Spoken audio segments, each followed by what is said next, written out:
সুস্বাগতম বন্ধুরা, কেমন আছেন আপনারা সবাই এই গরমে? হ্যাঁ জানি, খুবই কষ্ট হচ্ছে এই গরমে।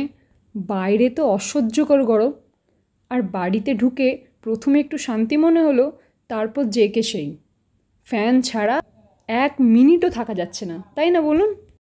শর্টসে যেমন আপনারা দেখেছেন যে আমি আর আমার ভাই রামপুরহাট থেকে বহরমপুর গেছিলাম আমার এক বন্ধুর বাড়ি।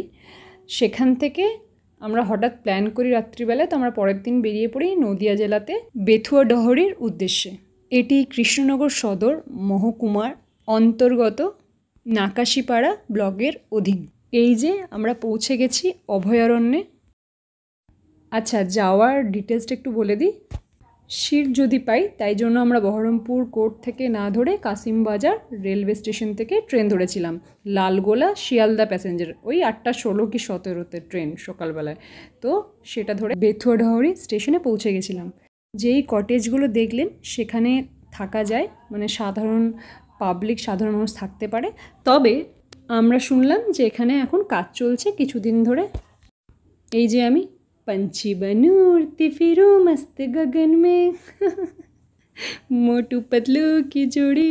এটা হচ্ছে নেচার ইন্টারপ্রিটেশন সেন্টার, মানে মিউজিয়াম বলতে পারেন।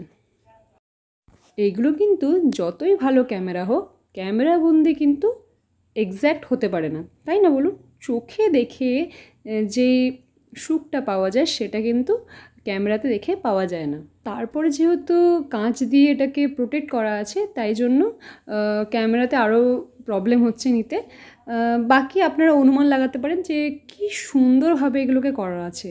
মানে এগুলো দেখতে, মানে আপনি যদি ভাবেন যে পুঙ্খানু দেখবেন, তাতে কিন্তু আপনার অনেকটা সময় লাগবে, মানে তাতেও মন ভরবে বলে মনে হয় না।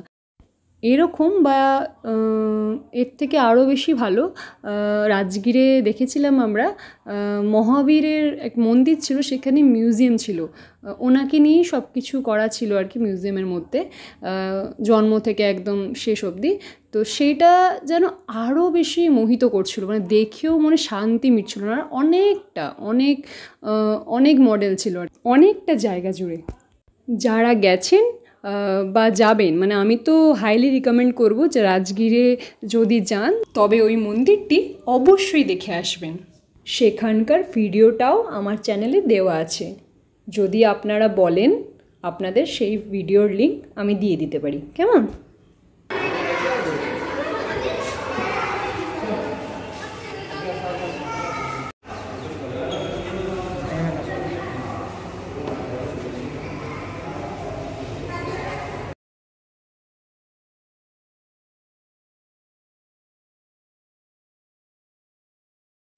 আচ্ছা, এখানে ছিল ঘড়িয়াল।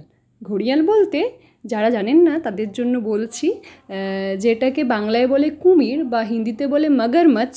তো সেরকমই, কিন্তু তার মুখটা একটু সরু মতন, মানে সামনের দিকে চোচলা এটাকে বলে হিন্দিতে, সেরকম। তো সেটাকে বলে ঘড়িয়াল বা ঘড়িয়াল। আমি ক্যামেরাবন্দি করার চেষ্টা করেছিলাম ঘড়িয়ালকে, কিন্তু পারিনি, কারণ সে জলের নিচেই ডুবেছিল, স্বাভাবিক কারণেই, যেহেতু এত গরম। আচ্ছা, এই রাস্তাটার গাছগুলোর দৃশ্যটা কি সুন্দর লাগছে না? একদম সবুজ। কষ্টের বিষয় জানেন, এখানে ঢুকতেই দিচ্ছিল না, এখানে নাকি যাওয়া মানা। কারণটা কিন্তু আমরা জেনে উঠতে পারিনি। আপনি দেখবেন যেই রাস্তায় বা যে জিনিসটা আপনার নাগালে থাকবে না বা যেটাতে মানা থাকবে, আপনার ঠিক সেই দিকেই মনটা যাবে, যে না ওই দিকে গেলে বোধহয় ছবিগুলো আরও ভালো আসতো বা পরিবেশটা আরও ভালো অনুভব করতে পারতাম, এরকম আমাদের মনে হয়, ঠিক কি না বলুন? তারপরে আমরা চলে এসেছিলাম যেখানে বিভিন্ন রকমের পাখি ছিল, খুব বেশি ছিল বলবো না, তবে ছিল। এই যে ময়ূর দেখলেন, এবার তোতা পাখির প্রজাতির মতো ছিল, আর এইটা ঠিক মনে নেই নামটা, তবে এটা কিন্তু সাদা ময়ূর বলা যেতে পারে। খুব সুন্দর লাগছিল, না দেখলে, মানে চোখে না দেখলে বুঝবেন না। তারপরে আমরা দেখলাম নীলগাই, তারপরে আমরা বেরিয়ে চলে আসলাম। খুব তাড়াতাড়ি বলতে পারেন দেখা হয়ে গেছিলো, যেহেতু আমরা খুব তাড়াতাড়ি এখানে পৌঁছে গেছিলাম। আর খুব বেশি এরিয়া জুড়ে যে ছিল তাও নয়, তবে কমও নয়। এখানে ঢোকার আগে শুনেছিলাম যে এখানে নাকি অনেক হরিণ আছে, কিন্তু চোখে কিন্তু কিছুই পড়লো না, হয়তো এত গরম বলে বা এত রোদ বলে। তো যাই হোক, হাইলি রিকমেন্ড করছি না, তবে শর্ট ট্রিপ বা ওয়ান ডে ট্যুর হিসাবে রিকমেন্ড করা যেতেই পারে।